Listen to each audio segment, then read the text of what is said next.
CM DK Shivakumar ಸಂಪುಟವು ಹಲವು ಗೊಂದಲಗಳ ನಡುವೆಯೇ ವಿಸ್ತರಣೆಗೊಂಡಿದೆ.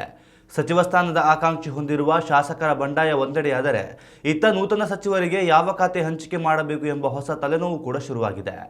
ನೂತನ ಸಚಿವರು ಪ್ರಬಲ ಖಾತೆಗಳಿಗೆ ಪಟ್ಟು ಹಿಡಿದಿದ್ದು, ಯಾರಿಗೂ ಬೇಸರವಾಗದಂತೆ ಖಾತೆ ಹಂಚಿಕೆ ಮಾಡಬೇಕಾದ ಜವಾಬ್ದಾರಿ ಇದೀಗ ಸಿಎಂ ಡಿಕೆ ಶಿವಕುಮಾರ್ ಅವರ ಮೇಲಿದೆ. ಮೂಲಗಳ ಪ್ರಕಾರ ಹಿರಿಯ ನಾಯಕ ಪಿಎಂ ನರೇಂದ್ರ ಸ್ವಾಮಿ ಅವರಿಗೆ ಸಮಾಜ ಕಲ್ಯಾಣ ಇಲಾಖೆಯ ಉಸ್ತುವಾರಿ ಸಿಗುವ ಸಾಧ್ಯತೆ ಇದೆ. ಕಾನೂನು ಮತ್ತು ಸಂಸದೀಯ ವ್ಯವಹಾರಗಳ ಜೊತೆಗೆ ಪ್ರವಾಸೋದ್ಯಮ ಇಲಾಖೆಯು ಬಸವರಾಜ ರಾಯರೆಡ್ಡಿ ಅವರ ಪಾಲಾಗಬಹುದು.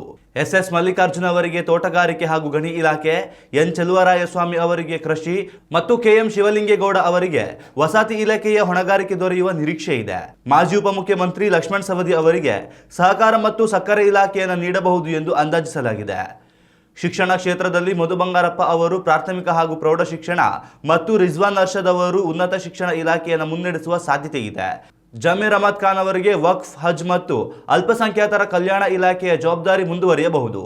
ಪೌರಾಡಳಿತ ಇಲಾಖೆಯನ್ನ ಕೆಎನ್ ಬಸವಂತಪ್ಪ ಹಾಗೂ ಕೈಮಗ್ಗ ಜವಳಿ ಇಲಾಖೆಯನ್ನ ವಿಜಯಾನಂದ ಕಾಶಪ್ಪನವರು ವಹಿಸಿಕೊಳ್ಳಬಹುದು. ಸಣ್ಣ ಕೈಗಾರಿಕೆಗಳ ಹೊಣೆ ಅಜಯ್ ಸಿಂಗ್ ಅವರಿಗೆ ಹಾಗೂ ಅಬಕಾರಿ ಇಲಾಖೆಯ ಜವಾಬ್ದಾರಿ ರುದ್ರಪ್ಪ ಲಮಾಣಿ ಅವರಿಗೆ ಸಿಗುವ ಸಾಧ್ಯತೆಗಳಿವೆ. ಎಚ್.ಸಿ. ಬಾಲಕೃಷ್ಣ ಅವರಿಗೆ ಅರಣ್ಯ ಮತ್ತು ಪರಿಸರ, ಪುಟ್ಟರಂಗಶೆಟ್ಟಿ ಅವರಿಗೆ ಪಶುಸಂಗೋಪನೆ ಮತ್ತು ಬಿ. ನಾಗೇಂದ್ರ ಅವರಿಗೆ ಮೀನುಗಾರಿಕೆ ಹಾಗೂ ಬಂದರು ಇಲಾಖೆಗಳನ್ನು ಹಂಚಿಕೆ ಮಾಡಬಹುದು. ಕಾರ್ಮಿಕ ಇಲಾಖೆಯು ಸಂತೋಷ್ ಎಸ್ ಲಾಡ್ ಅವರ ಹೆಗಲೇರಲಿದ್ದು, ಶಿವರಾಜ್ ತಂಗಡಗಿ ಅವರು ಹಿಂದುಳಿದ ವರ್ಗಗಳ ಕಲ್ಯಾಣ ಮತ್ತು ಕನ್ನಡ ಮತ್ತು ಸಂಸ್ಕೃತಿ ಇಲಾಖೆಯನ್ನು ನಿರ್ವಹಿಸಬಹುದು.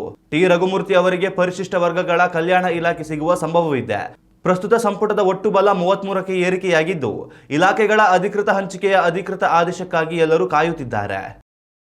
ಉತ್ತಮ ಸಂಸ್ಕಾರಯುತ ಶಿಕ್ಷಣದೊಂದಿಗೆ VSS English medium CBSE school Udupi Muddur. ನರ್ಸರಿಯಿಂದ 10ನೇ ತರಗತಿವರೆಗೆ ಶಿಕ್ಷಣದ ಜೊತೆಗೆ 5ರಿಂದ 10ನೇ ತರಗತಿವರೆಗಿನ ವಿದ್ಯಾರ್ಥಿನಿಯರಿಗೆ ಉತ್ತಮ ಹಾಸ್ಟೆಲ್ ಸೌಲಭ್ಯವೂ ಇದೆ. ನಿಮ್ಮ ಮಕ್ಕಳ ಪ್ರವೇಶಾತಿಗಾಗಿ ಈ ಸಂಖ್ಯೆಗೆ ಕರೆ ಮಾಡಿ.